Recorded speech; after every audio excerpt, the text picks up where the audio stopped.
한 주 동안 도내에서 일어난 일들을 짚어보는 뉴스애프터 서비스 시간입니다. 스튜디오 홍승현 기자 나와 있습니다. 홍승현 기자, 이번 주에는 어떤 소식들 준비하셨나요? 네, 먼저 동해안 해수욕장 이야기부터 시작해봐야 할 것 같습니다. 지난 18일 양양 지역을 제외하고는 도내의 모든 해수욕장이 폐장을 했는데요. 관련 내용부터 확인하시죠. 피서객들로 발 디딜 틈 없었던 강릉 경포해수욕장. 백사장에 빼곡히 꽂혀있던 파라솔은 대부분 사라졌고 여름 바다를 즐기던 피서객들도 자취를 감췄습니다. 동해안 대부분 해수욕장이 지난 주말을 끝으로 폐장했습니다. 올 여름 동해안 해수욕장을 찾은 피서객 수는 약 1,768만 명. 지난해 같은 기간보다 22만 명 줄었는데 2017년 이후 2년 연속 2천만 명에 미치지 못했습니다. 네, 관련 보도 내용 확인하고 오셨는데요. 그럼 취재기자 연결해서 좀 더 자세한 내용 들어보도록 하겠습니다. 네, 성기석 기자, 관련 내용 좀 전해주실까요? 네, 앞선 리포트에서 보셨다시피 강원도 해수욕장을 찾는 관광객들이 계속 급격하게 줄어들고 있습니다. 상인들과 이야기를 좀 나눠봤는데요. 해수욕장 주변에 숙박시설이 부족하고 또 방값이 너무 비싸다, 주차장이 없는 것이 전반적으로 해수욕장 환경기에 악영향으로 미치고 있다는 이런 이야기를 들렸습니다. 또 해수욕장이 한참 붐볐던 20년 전과는 많은 분위기가 달라지고 있다는 볼멘 소리도 나왔습니다. 전문가들은 휴가 패턴이 달라지고 있는데 해수욕장의 준비가 그와 함께 빠르게 달라지지 않고 있다는 점을 이유로 들었는데요. 해수욕장 관광이 가족 단위의 관광객과도 잘 맞지 않는다는 이야기도 있었습니다. 경포해변을 한 예로 들 수 있겠는데요. 경포해변에서는 밤새도록 술을 마시고 일탈하는 유흥적인 분위기가 많이 벌어지고 있었습니다. 이런 상황들이 눈살을 찌푸리게 하다 보니까 가족 단위의 관광객들로부터 멀어지고 있고요. 또 가족 단위 관광객들은 캠핑이나 리조트 같은 가족 단위 관광으로 발걸음을 돌리고 있는 상황이었습니다. 또한 끊이지 않고 있는 바가지 요금에 대한 논란도 이어지고 있는데요. 한철 장사이긴 하지만 해도 너무 한다는 이런 분위기가 발생하고 있습니다. 문제는 이러한 걱정들이 늘어나고 있는데 뾰족한 대안이 없다는 겁니다. 강원도와 지자체들이 이런저런 대안들을 내놓고 있는데 이미 발걸음을 돌린 해수욕 관광객들을 다시 불러들이는 데는 아무래도 어려움을 겪고 있습니다. 이 강원도가 해수욕 1번지라는 이런 명예를 갖고 있는데요. 이 같은 명예를 계속 지켜나가기 위해서 떠나가는 해수욕객들을 다시 붙잡아 오기 위한 특단의 대책이 나름대로 필요해 보입니다. 네, 성기석 기자 수고하셨습니다. 네, 홍 기자, 지금 동해안 상황에 대해서 전해 들었는데 실제 통계상으로도 관광객 수가 크게 줄었다면서요? 네, 그렇습니다. 또 앞선 보도 내용에도 나왔지만 다시 한번 좀 통계적으로 짚어드리면요. 강원도 환동해본부 자료에 따르면 지난 2015년 2,500만 명이던 동해안 피서객 수가 올해는 1,700만 명 수준으로 줄었습니다. 약 5년 만에 800만 명, 즉 30%가 넘게 급감을 한 겁니다. 네, 원인을 먼저 좀 짚어봐야 할 것 같은데 사실 바닷가 하면 가장 먼저 떠오르는 게 동해안이었잖아요. 근데 이렇게 점점 사람들이 찾는 이유가 줄어들고 있는 이유가 뭔가요? 네, 그렇습니다. 예전에는 물놀이 하면은 이제 해수욕이나 계곡 등을 많이 찾았지만 최근 몇 년간은 워터파크 같은 새로운 물놀이 시설도 많이 등장을 했고요. 네. 또 호텔에서 바캉스를 즐기는 이른바 호캉스 종이라든지 좀 요즘에는 이런 새로운 피서 문화가 인기를 끌고 있다 보니까 동해안의 그 명성이 예전과는 같지 않다는 것이 좀 주된 요인으로 분석이 되고 있고요. 네. 또 흔히들 7말 8초라고 하는 가장 휴가를 많이 떠나는 시기가 변한 것도 원인으로 꼽히고 있습니다. 사람이 붐비지 않는 6월이나 가을에 휴가를 떠나는 사람들이 많아지는 건데요. 7월 초에도 올해 같은 경우 동해안에 이제 태풍이 불어서 이제 날씨가 많이 굳었기도 하고 또 일각에서는 해수욕장 주변에 있는 식당들의 요금이 지나치게 비싼 것이 아니냐. 그래서 국내 여행을 좀 기피하거나 경기 침체로 씀씀이를 줄인 데 따른 의견도 있습니다. 네, 아무래도 관광객 수가 줄어들다 보면 지역 경제에도 좀 큰 영향을 미칠 것 같은데 어떤가요? 네, 그렇습니다. 아무래도 이 해수욕장의 관광객이 줄어든다는 것이 가장 큰 문제가 주변 지역 경기까지 좀 영향을 많이 준다는 건데요. 도내 상인들의 근심도 깊었습니다. 관련 내용 들어보시죠. 많이 줄었죠. 당일 손님들은 오셔서 낮에 오셔서 식사 한 끼는 정도는 하시고 그러는데 당일로 가시니까 손님이 좀 많이 숙박이나 이런 걸 많이 줄었습니다. 네, 좀 트렌드를 읽고 관광객을 유치하는 전략을 좀 모색을 해봐야 될 것 같은데 각 지역에서는 또 어떤 대책을 좀 내놓고 있나요? 네, 우선은 이제 지자체에서 사람들이 많이 찾아올 수 있도록 다양한 프로그램들을 마련하려는 그런 노력은 보이고 있습니다. 예를 들면 속초 같은 경우는요, 지난해 폭염으로 야간에 이제 해안가를 찾는 관광객들이 많다는 데서 착안해서 올해는 속초 해수욕장이 처음으로 야간 개장을 시도를 했습니다. 네. 이게 해수욕장 야간 개장이 부산 해수욕장, 부산의 해운대를 포함해서 좀 다른 지자체에서는 이미 많이 시행 중이었긴 한데, 네, 강원도 동해안에서는 92개 해수욕장 중에 이번에 속초에서 처음으로 열린 거거든요. 네. 또 이 밖에도 애견을 데려올 수 있는 양양의 멍비치라든지 서핑을 즐길 수 있는 서퍼비치라든지 또 고성의 모기 없는 그런 해변이라든지 다 똑같은 해변뿐이 아니라 지자체별로 특화된 아이템을 마련한 곳들이 실제로 관광객들이 좀 더 많은 것으로 나타났습니다. 실제로 이번에 올해 최초로 야간 해수욕장을 운영한 속초 같은 경우에는 방문객이 지난해보다 41.4% 급증을 했거든요. 네. 고성군도 1.9% 관광객이 늘었고요. 이런 통계치들을 보면 확실히 지역의 새로운 관광 특성화를 위한 고민이 필요하다는 것을 좀 여실히 드러낸 것이 아닌가 이런 생각이 듭니다. 네, 피서 1번지 동해안 해수욕장의 명성을 되찾기 위한 좀 방안을 노력이 필요할 것 같습니다. 다음 소식 좀 넘어가 볼까요? 네, 이번에는 문화재와 관련된 이야기를 준비해봤습니다. 네. 일제강점기 때 일본에 의해 강제 반출이 됐던 국보 101호 원주 법천사지 지광국사 현묘탑이 무려 108년 만에 고향인 원주로 되돌아옵니다. 관련 보도 내용 확인하시죠. 원주 법천사지 지광국사 현묘탑은 고려 문종 때 왕사 국사를 지낸 해린 스님의 승탑입니다. 사각형 모양의 독특한 구조와 페르시아풍의 창문 등 이국적 장식으로 고려 승탑의 백미로 꼽힙니다. 이러한 역사적 예술적 가치 때문에 국보 제101호로도 지정돼 있습니다. 지광국사탑의 순환은 일제강점기 때부터 시작됐습니다. 1911년 일본인 골동품상에 의해 불법 반출돼 이듬해 오사카로 넘어갔다가 조선 총독부의 반환 명령으로 다시 국내로 왔지만 원주로 돌아오지는 못했습니다. 수차례의 이전과 훼손, 거기에 1957년 시멘트 댐질로 부실 복원되며 탑의 보존 상태는 급격히 나빠졌습니다. 결국 2016년 문화재청은 탑을 해체해 대전 국립문화재연구소로 옮겨 지금까지 보수 보존 처리 작업을 벌이고 있습니다. 지광국사탑이 돌아올 수 있었던 것은 원주시와 시민들의 노력이 컸습니다. 1985년 원주 문화원을 중심으로 문화재 환수 움직임이 시작됐고 2016년부터는 범시민 대책위도 꾸려져 환수 운동이 펼쳐졌습니다. 네, 이렇게 소중한 문화재가 다시 돌아온다고 하니 좀 기쁜 소식이긴 하지만 아직 해결해야 할 문제들이 참 많다면서요. 네, 그렇습니다. 우선은 복원 위치에 대한 논의가 끝나지가 않았는데요. 제자리로 원래 위치로 돌려둔 다음에 보호각을 씌우거나 아니면은 전시관에 복원하는 방안 등이 논의가 되고 있습니다. 두 가지 방안 모두 장단점이 있는데요. 네. 탑을 원위치에 둔다면 일단 보호각을 세워야 하는데 우선 이제 주변 풍경이랑도 별로 잘 안 어울릴 뿐더러 충분하지 않은 여유 공간도 좀 문제가 되고 있습니다. 네. 또 다른 대안이 법천사지 내에 건립 예정인 전시관 안에 두는 방법입니다. 지금 원주시는 현재 석탑이 있는 곳에서 300여 미터 떨어진 지점에 전시관 건립을 추진을 하고 있는데요. 전시관 안에 탑을 둔다면 외부 환경 접촉을 막을 수는 있지만 제자리로 돌려놓는다는 그 진정성이 조금 훼손이 될 수 있기 네. 때문에 아무래도 좀 전문가들은 그런 부분에 있어서 우려를 표하고 있습니다. 관련 내용에서 전문가 의견 한번 들어보시죠. 현재 법천사터에 있는 스탑비들도 훼손이 굉장히 심각하거든요. 그래서 이제 원주 문화계에서는 아마 원위치에 지광국사 승탑을 제대로 이전할 수 있도록 굉장히 협조하고 승탑비와 함께 훼손을 최소화할 수 있도록 그래서 영구적으로 보존할 수 있도록 한 지혜를 모아야 할 것 같습니다. 원래 모든 문화재는 제자리에 있어야지 이제 역사적 문화적 가치를 인정받을 수 있는데요. 지금 만약에 훼손 가능성 때문에 전시관을 마련한다고 하게 되면 전시관을 어떻게 만들 거냐 이게 문제가 되잖아요.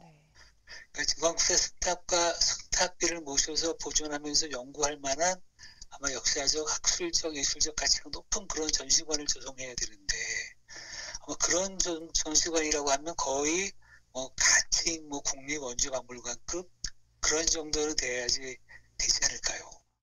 그렇게 되어야지 이거를 할 수 있는데 그렇지 않고 만약에 보호장치처럼 전시관을 만들어 놓게 되면 오히려 그 안에 있는 승탑비하고 격이 맞지 않아서 오히려 사람들한테 여러 가지 이제 지적을 당할 그런 사정이어서 만약에 이제 전시관을 짓는다고 하게 되면 국립박물관급 그런 전시관을 만들어서 이전을 하고 그렇게 됐을 때 원위치에는 재용품을 배치하는 방법 이렇게 고려를 해봐야지 지금 승탑이 이전하게 되어서 훼손의 가능성이 높다라고 하고만 고려해서 전시관을 만든다 그러면 나중에 후회할 일들이 생기지 않을까 그렇게 생각이 듭니다.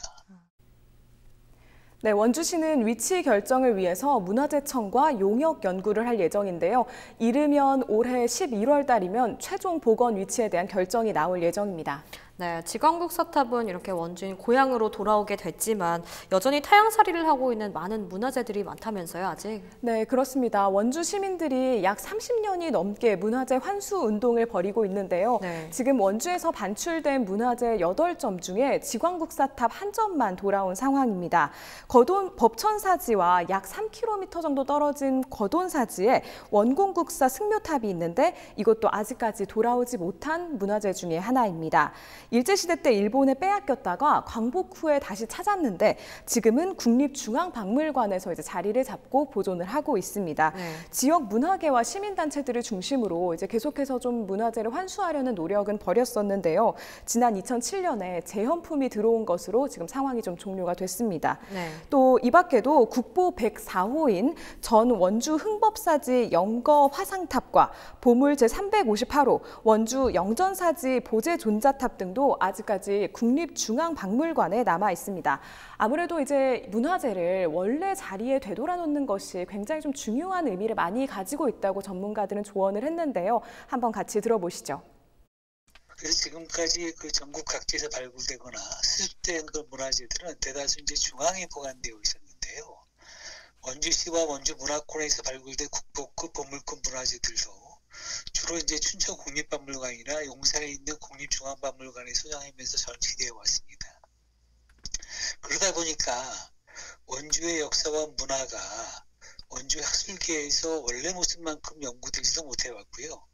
원주를 방문하는 여러분들에게도 제대로 평가받지 못해왔습니다. 그래서 이번에 돌아오는 지광국사 승탑을 비롯해서 흥법사, 거돈사 등지에 있었던 여러 유명 문화재들도 제자리에 돌려놓게 되게 되면 그런 문화재들이 제자리에 없어서 평가절하되었던 원주의 역사와 문화가 원래대로 재평가되는 그런 중요한 계기가 될 것입니다. 중앙박물관에도 수장고에 지금 수십만 점의 그런 문화재들이 있어요. 만약에 그런 문화재들이 각 지역으로 제자리를 찾아서 가서 그 지역의 연구자들도 키우고 또 문화재를 복원하거나 재현하는 여러 가지 노하우도 축적하고 또 시민들도 거기에 대해서 동참할 수 있는 그런 것이 되게 되면 아마 훨씬 지금보다 다른 방식으로 우리 문화재들을 재현시키고 복원시키고 관람할 수 있을 텐데. 네, 교수님께서도 문화재 환수에 대해서 좀 이렇게 어려움이 많다고 말씀을 해주셨는데 또 한편으로는 자료 부족으로 찾는데 어려움을 겪는 사례들도 많다면서요? 네, 사실 그게 가장 큰 문제입니다. 네. 국내외로 반출된 이 도반출 문화재에 대한 정확한 현황 자료가 없다는 겁니다. 그나마 이제 강원도 의회가 지난 2월에 중앙정부 중심으로 추진되던 반출 문화재 환수 활동을 도 차원에서 추진할 수 있는 조례안을 마련을 했는데요. 하지만 이제 예산과 인력 등의 문제로 사실상 아직까지는 이 문화재 현황 파악을 제대로 시작하지 못하고 있는 상황입니다. 네, 이번 지광국사탑 이전을 계기로 문화재 환수가 좀 속도를 낼 수 있었으면 좋겠습니다. 다음 소식 전해주실까요? 네, 이번에는 국방개혁 2.0과 관련된 이야기입니다. 국방개혁이 추진 현실화되면서 양구와 화천 등 도내 접경 지역이 흔들리는 모양새를 좀 보이고 있다고 하는데요. 관련 보도 내용 확인하시죠. 병력 감축을 골자로 한 국방개혁이 추진되면서 군장병 의존도가 높은 도내 접경 지역에는 비상이 걸렸습니다. 육군 2사단이 올해 말까지 재편과 해체 수순을 밟는 것으로 알려지면서 양구군은 가장 먼저 직격탄을 맞을 것으로 예상됩니다. 군 장병과 군인 가족 등 수천 명이 한꺼번에 빠져나가면 인구 2만 명 선이 붕괴되고 지역 경제는 1,000억 원대의 피해를 볼 것이라는 우려도 나옵니다. 모든 구조가 경제 구도로 가 있었는데 군부대와 관련된 그 구도가 이제는 바뀔 수밖에 없죠. 군인들이 없기 때문에 국방부 일방적인 국방개혁 2.0이 우리한테는 너무 치명적인 그 타격을 입힙니다. 주민들은 국방부 앞에서 상경 집회를 갖고 국방개혁이 지역의 존립과 주민 생존권을 위협한다며 수정을 촉구했습니다. 네, 관련 보도 내용 보고 오셨는데요. 홍 기자, 아무래도 특히 도내 접경 지역은 국방개혁의 영향을 크게 받을 수밖에 없을 거라는 생각이 좀 드는데 간략하게 국방개혁에 대한 설명부터 먼저 좀 간략하게 해주실까요? 네, 국방개혁 2.0은 말 그대로 국방 인력 감축을 골자로 하고 있습니다. 현재 61만 8천 명의 군 병력을 50만 명으로 감축을 하게 됩니다. 군 조직의 이제 개편이 뒤따를 수밖에 없게 되는 건데요. 네. 문제는 접경 지역이 많은 강원도의 특성상 군부대 재편에 따른 지역 경제는 물론 정말 지역의 판도 자체가 바뀌기 때문에 굉장히 좀 민감한 상황입니다. 네. 군부대 통폐합이 실현될 경우에 주민등록상 인구는 군 간부와 또 그 가족들까지 포함을 해서 수천 명이 감소를 하고 또 수많은 사병들도 유출이 되면서 인구 감소가 불가피한 상황이거든요. 네. 또 사람이 없어서 소비가 줄다 보면 지역 자체는 정말 막대한 피해가 올 수밖에 없기 때문에 지역에 정말 이 국방개혁 2.0이 존폐 위기가 달렸다 이런 말까지 나오고 있습니다. 네, 문제는 뭐 정확한 시기를 알 수 없다는 건데 그게 사실 가장 큰 문제 아닙니까? 네, 그렇습니다. 이게 왜 그러냐면 군사 기밀이기 때문이에요. 네. 국방부에서 군사 기밀을 이유로 부대 이전이나 이 통합 시기 등을 정확히 알려줄 수 없다고 하는 겁니다.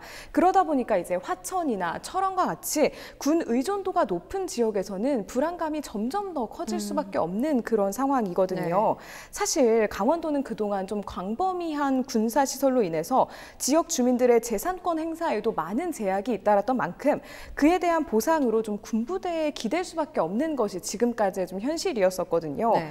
그런데 지역 경제와 이렇게 밀접한 부분인데도 불구하고 관련 내용에 대해서는 공개가 되지 않고 있기 때문에 사실 공개가 제대로 되지 않으면 지자체 쪽에서도 제대로 된 대응책을 마련하기가 좀 매우 어려움이 있고 계속 지역 내에서도 불안감만 커져가고 답답함만 커져가는 그런 상황인 거죠. 네, 그럼 지자체에서 뭐 어떤 대비책들을 좀 마련을 하고 있나요? 네, 우선은 이제 강원도랑 그 해당 시군들이 민관 상생협력체 등을 구성을 하고 또 정보를 공유하면서 상생협력 사업 발굴에 좀 나서고 있는 상황입니다.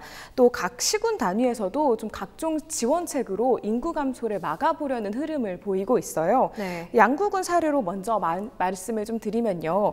다문화 가족과 신혼부부에 대한 지원과 또 농촌 총각의 결혼에도 지원하고 있고 군 부대별 장교 및 부사관들 가족들의 좀 전입 실태를 파악을 해서 네네. 전입 시에는 인센티브를 부여하는 방식을 좀 도입을 하려고 하고 있습니다. 또 대규모 국책사업 추진 등 국가정책의 희생을 감내해온 접경지역 주민들에게는 평화지역 특별법 제정을 좀 촉구하고 있는 그런 상황입니다. 네, 최근 뭐 춘천에서 제대군인 지원센터 문을 열었다고 들었는데 하나의 모델로 좀 볼 수 있는 거 아닌가요? 네, 그렇습니다. 지역에서 오랜 시간을 지내온 제대 군인들한테 맞춤형 일자리를 지원을 하면서 일자리를 통해서 이제 지역에 정착할 수 있도록 하는 건데요. 네. 이 제대 군인 지원센터가 춘천에 문을 열었습니다. 국방개혁으로 인구 감소를 우려하는 지자체에서 어떻게 보면 말씀하신 대로 하나의 모델 해결책이 될 수 있는 그런 새로운 시도를 한 거라고 볼 수 있겠는데요. 국가보훈처에서 운영하는 센터로 지역 제대 군인을 위해서 맞춤형 교육도 하고 또 창업이랑 취업을 이제 지원을 하는 겁니다. 장기 군복무를 마치고 전역한 도내 등록 제대 군인이 지금 한 4,800여 명 정도가 됩니다. 네. 이들을 위해서 이제 교육이랑 지원을 하면은 이게 과연 지역에 이제 정착하는 길이 될 수 있을까? 좀 사람들의 관심이 주목되고 있는 그런 사업입니다. 네, 여기까지 듣도록 하겠습니다. 한 주 동안 도내에서 일어난 일들을 짚어보는 뉴스 애프터 서비스 시간, 지금까지 홍승현 기자와 이야기 나눠봤습니다. 오늘 말씀 감사합니다.